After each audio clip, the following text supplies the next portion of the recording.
Hello everybody, my name is Martin, this is my take on this. So today we're talking about a video from Nicole about how being frugal changed her life and why being frugal might not always be the right thing.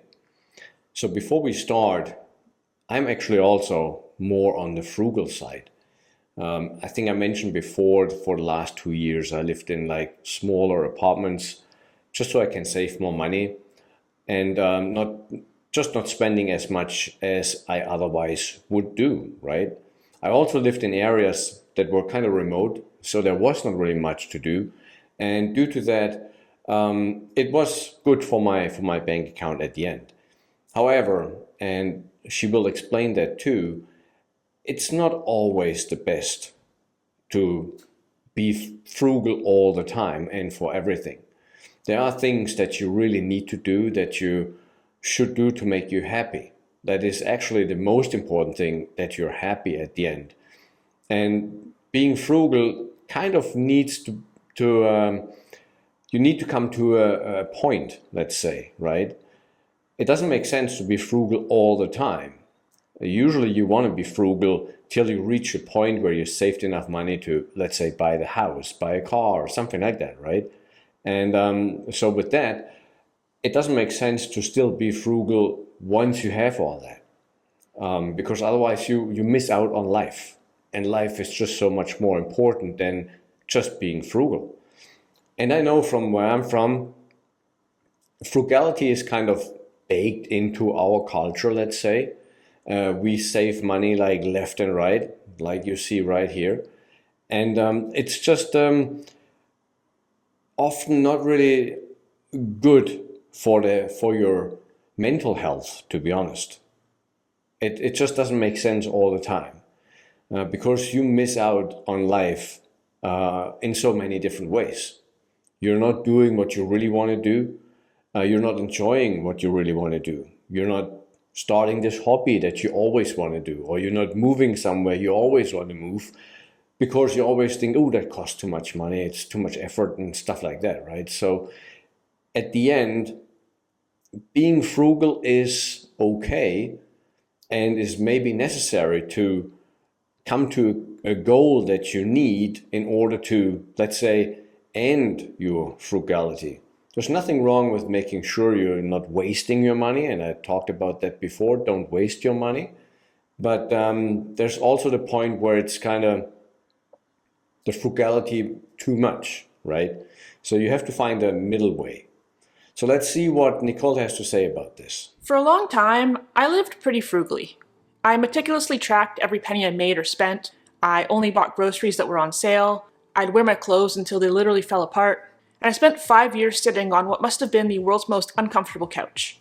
Hell, I even made a video called Why I'm So Frugal, which was the video that initially blew up this channel almost 3 years ago.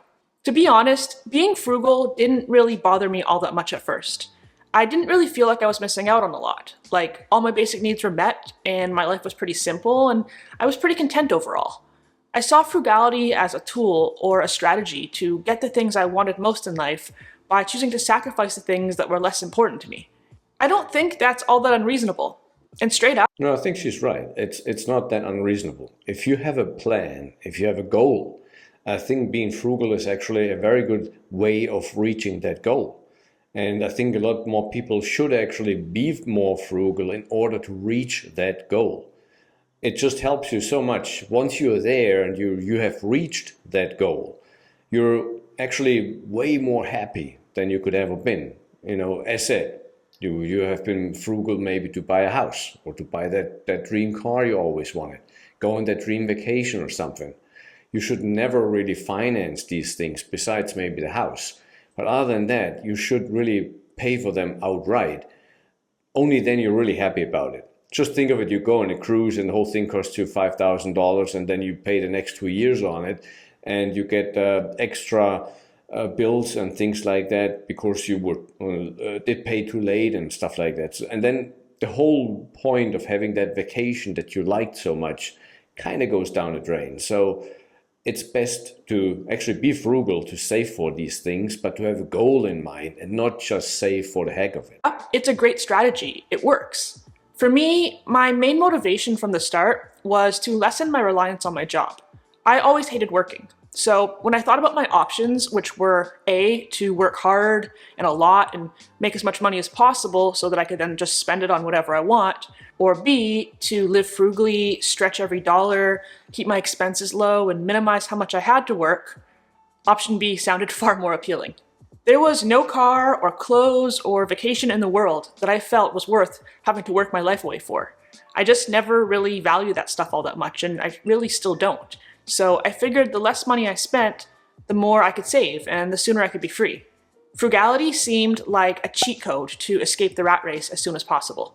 I began looking at every purchase through the lens of how long would I have to work to afford this? It's actually not a bad point to look at this lens. As she says, how long would I have to work to afford this?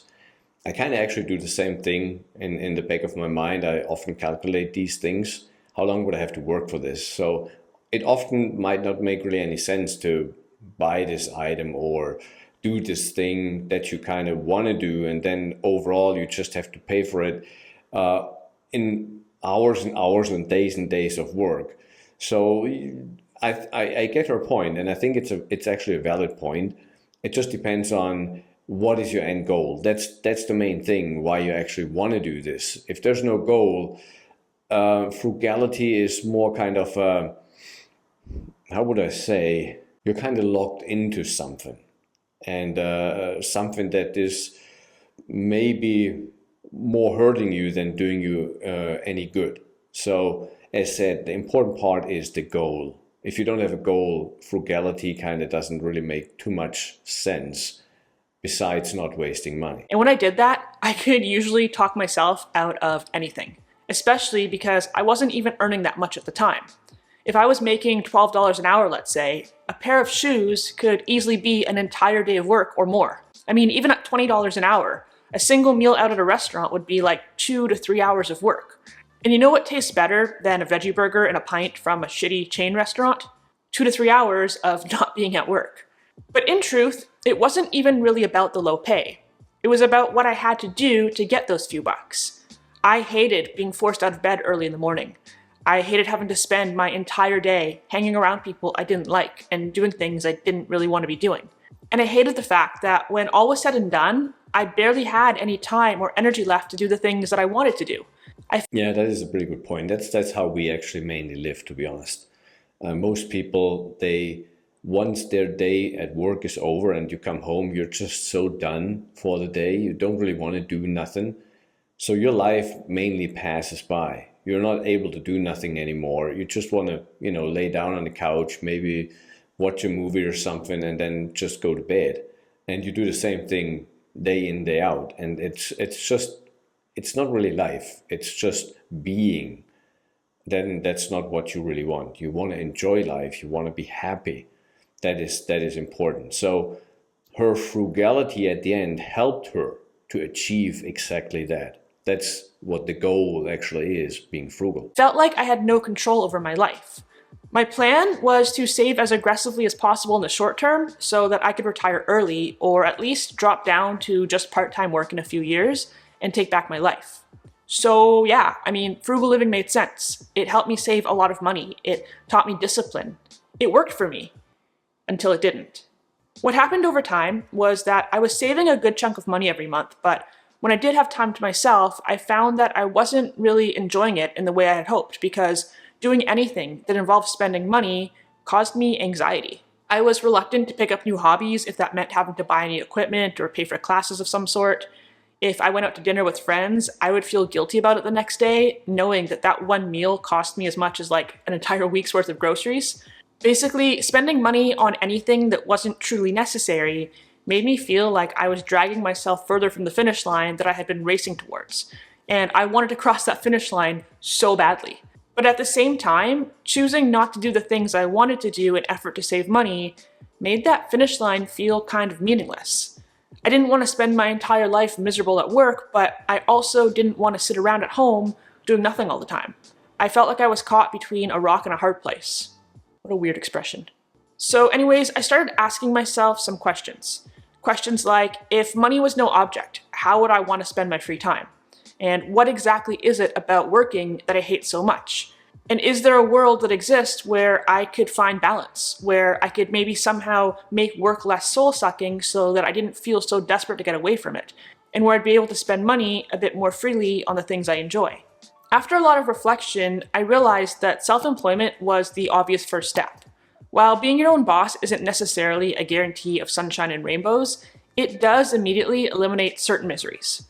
Miseries like being micromanaged, being forced to follow someone else's schedule, having a capped salary, and needing to ask permission to do things like take a day off. Yeah, that's always the point. Having a capped salary, that's kind of the biggest drawback, to be honest, on being employed. No matter how much you work, there's always a cap on your salary.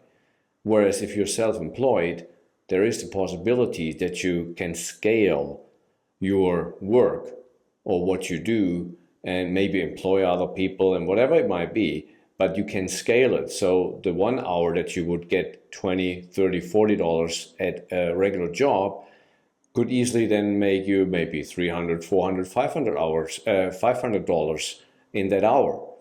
And that obviously is at the end the better choice. It's a hard road though, being frugal to get there, starting a business and all these things. It's not easy, but it's a possibility and many people can do it, and maybe so can you. If you never start, you will never know. Off or leave early. Simply knowing that I could set my hours in a way where I wouldn't have to wake up at the ass crack of dawn and that I wouldn't need approval to work around my personal priorities relieved a lot of pressure right off the bat. My logic was that if making money didn't have to feel so painful, then maybe spending it wouldn't have to be either. And I was right, sort of. I've talked in many videos about the benefits of working for yourself, like the freedom, the flexibility, and especially the opportunity. I've always believed that everyone has something to offer the world, some sort of valuable skill set that can make them considerably more money and give them a much better life than a day job ever will, and started working for myself. I was 22 at the time, and in some ways things were instantly better, but in other ways they weren't at all. Yes, I made my own schedule and set my own rates. And yes, I got to sleep in case I haven't mentioned it enough. This one was huge for me. Technically, I had more control over my life, but I was working as hard or harder than I had ever worked before, and so I still didn't really have much freedom, and I was even more burnt out than I used to be. So again, I went... Well, that's the thing. When you start your own business, you most likely will and have to work more than you did before. That's just the nature of starting a business, to be honest. If it would be less, if it would be that easy, everybody would just do it from one day to the other. So there is a risk and there is hard work in order to start a new business, any business, right? And I think in her case, at the end, she got lucky with her YouTube channel, which is absolutely awesome. But not everybody has that luck. Not everybody has that mindset to either build a business or a YouTube business, any business at all. So it's not always just simple luck. It often is a lot of work that you have to put in order to start a business. You always have to remember that there is a lot of work to start a new business. Back to the drawing board. To me, the perfect self-employment venture is the one that sits right in the middle of the Venn diagram between the things that you find reasonably enjoyable or at least tolerable and the things that pay you enough to justify putting up with the parts that aren't as tolerable. Obviously, those things will be different for everyone based on your skills and your interests and your personality. For me, I didn't really mind what I was doing. Sometimes I even enjoyed it, and I was definitely making more money than I did before, but it wasn't enough money that I could honestly say the less enjoyable parts were worth it, so I was still very much living a life I wanted to escape from. I still felt like I needed to pinch pennies, and I still felt like most things I could buy were less valuable to me, less important to me, than the time I'd have to work to afford them. After some time, I realized that I was approaching work and money completely backwards.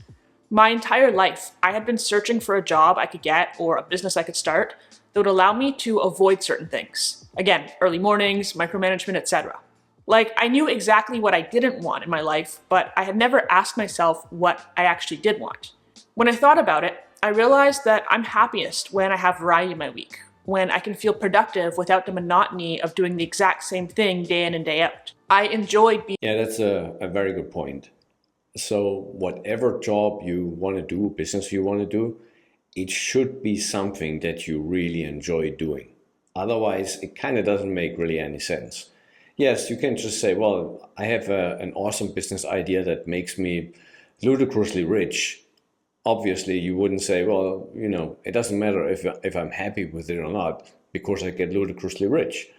But in general, that's not what's happening to most people. So in general, you should do something that you actually enjoy doing, that you really look forward to do every single day, where you say, oh, now, it's starting time for your business and you're all excited, you're all happy about it. That's what you need. That's what you have to look for. And not just any business that comes up in your head that might sound pretty good, but at the end you don't like it. So that's kind of actually important to be happy about what you do. And I think that's what she was looking for. Being creative and expressive. And I really needed something that was scalable, something where my input wasn't directly tied to my output. Otherwise, I would be stuck having to work more and more hours if I wanted to increase my income. With that, I started a bunch of different side hustles. I bought and sold items on Facebook Marketplace, I taught beginner guitar lessons, and of course, I started this YouTube channel. I figured one of two things would happen. Either I would keep doing a little bit of everything, spending a few days a week on each, which I was totally fine with because it gave me that variety I wanted and that creativity I was looking for, and I had the freedom to scale each thing up or down as needed. Or if one of these things ended up being more fulfilling than the rest, and it paid enough, I could eventually just double down and make that my main gig. It's weird to think about the fact that I started off wanting to work as little as possible, but somehow wound up juggling multiple jobs all at once. One of my friends recently referred to me as the hardest working lazy person she's ever met, and I think that describes me perfectly. But because I liked different aspects of each one of these gigs, and because I didn't have to do any of them 8 hours a day, 5 days a week, I didn't really mind the fact that I was still more or less working full-time hours. And the part that I find the most interesting is that for a long while, my income was pretty much at the same level it had always been at, like it hadn't increased. I was making around the median for my area, so definitely not terrible, but not a ton. But despite this, my attitude towards money started to change massively. Like, I no longer felt anxiety about day-to-day purchases, and I stopped hesitating to spend money on things that bring me joy. I know you guys probably thought that this buildup was going to lead to me saying something like, oh, I started making way more money, so I didn't need to be frugal anymore, but that's not the case at all. My income didn't really increase as much as my contempt for work decreased by a lot. Because I no longer had to spend all day every day doing something I hated, the idea of spending money didn't really bother me because I didn't mind just getting back to work and making more. And I think that that's another really important point for self-employment. Like, if Yeah, she's absolutely right. That's what I said before.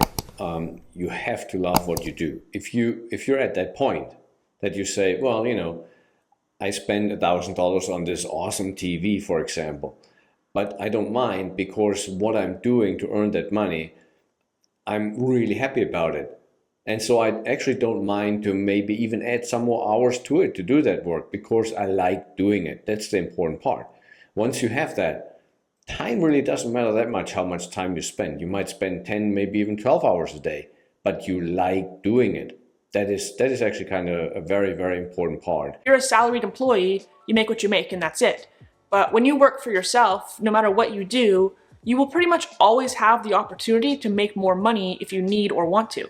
That's a big part of why I think that even regular employed people should have a small side business of some sort, so that if you ever need to cover a big unexpected expense or you want to treat yourself to something special, you can just take on an extra client or two or accept a small project or whatever, and you get to control how much money you make.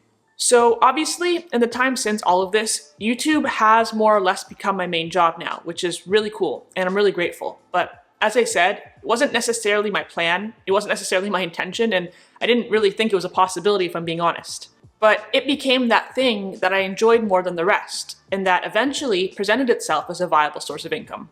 After like 2 full years of doing it for $0, but hey, that's okay. So yeah, But that's exactly the thing. When she said she did it for 2 years and she didn't earn a penny on it, that's the thing. That's the hard work I meant before. You work and you're not getting paid for it.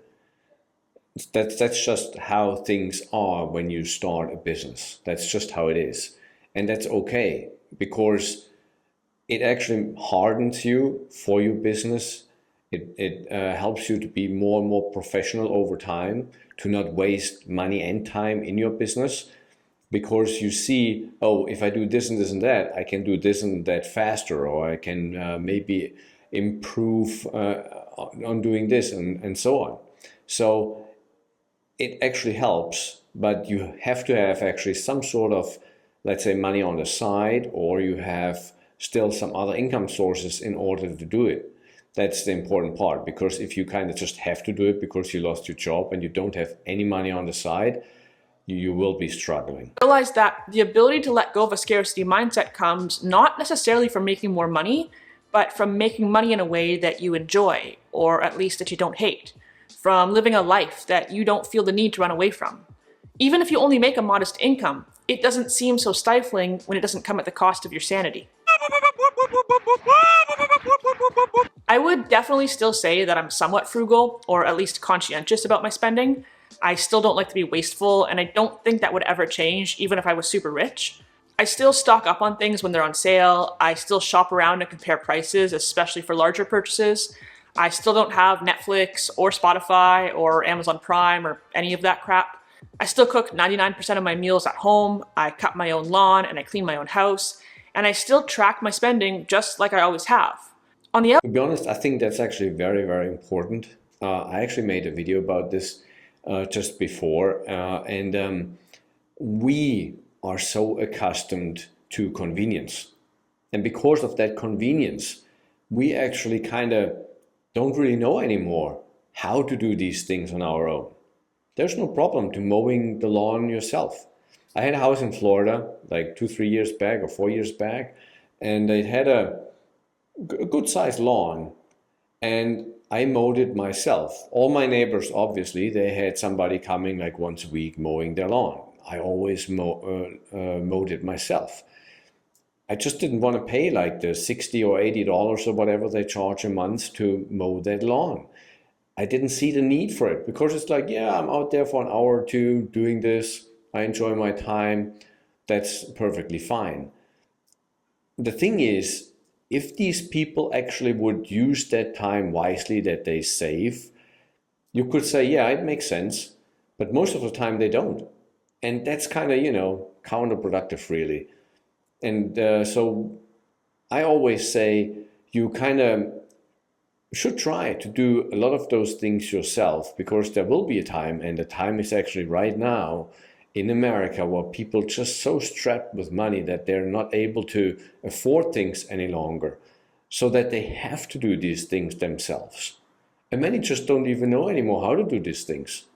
Most of them might not even have a lawnmower anymore or something like that, because somebody comes by and does it anyways.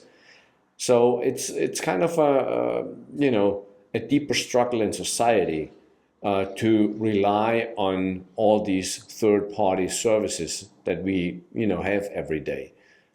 If we do them ourselves, we can save quite a lot of money with this. So just think about that. Outside, it might not look like anything has really changed at all, but if something breaks or wears out, I replace it. If I go out for the evening and I spend $50 or even $100, I enjoy myself and I don't fret about it. If I want to try a new hobby, I do.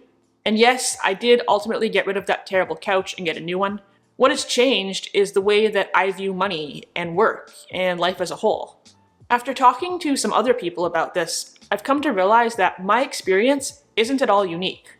Hyperfrugality is almost always rooted in a scarcity mindset, and a scarcity mindset is almost always rooted in unhappiness, in a feeling of needing to escape from something, a bad job, a bad relationship, bad living arrangements, whatever.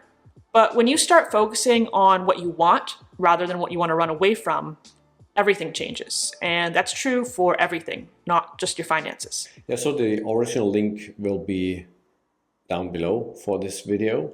It's a good video, and I had a similar video actually from Graham Stephan, one of the big financial YouTubers that I talked about just about 2 weeks or so back, when he actually said how frugal he is. I think he might be even more frugal than she is, but that, that's all fine. But one thing she said at the end, that people that are frugal are kind of maybe, let's say, running away from something. I don't think that is always the case. As I said, I grew up in a country where frugality is kind of a given, let's say, and I'm actually quite happy about that. I know not to waste money, and that is actually very, very important. It brought me to the position I'm in right now, and I'm happy about that. And I've always been a very happy person, and I just never wasted money. And I'm not sure if actually there's a huge difference between being frugal or not wasting money. But to me, that always made a lot of sense, not wasting money. So I think that's a good point. And it will help you to reach the goals way faster if you are kind of frugal and definitely not waste money. You always should look, where can you get the item cheaper? Where do you get a better service for this, or what can you do yourself? Can you fix that table that broke down? Can you fix it yourself? Watch some YouTube videos on how to fix it yourself. Or mowing the lawn, or cutting those trees, or whatever it might be in your backyard. Planting some new plants, stuff like that. All these things you can do yourself, and you might actually get quite a lot of satisfaction out of it. So what I'm saying is, frugality and not wasting money is not a bad thing. You just have to have some sort of a goal at the end, that you know why you're actually being frugal, why you don't do the things you maybe want to do, or you don't spend the money you kind of want to spend money on, right? So that's kind of the important thing, to have a goal at the end, that this whole frugality makes sense. That is important, where you can look forward to. So yeah, so that's it for today's video. Thank you for watching. There will be a new video coming up. Please like and subscribe, and I will see you soon. All right. Thank you. Bye.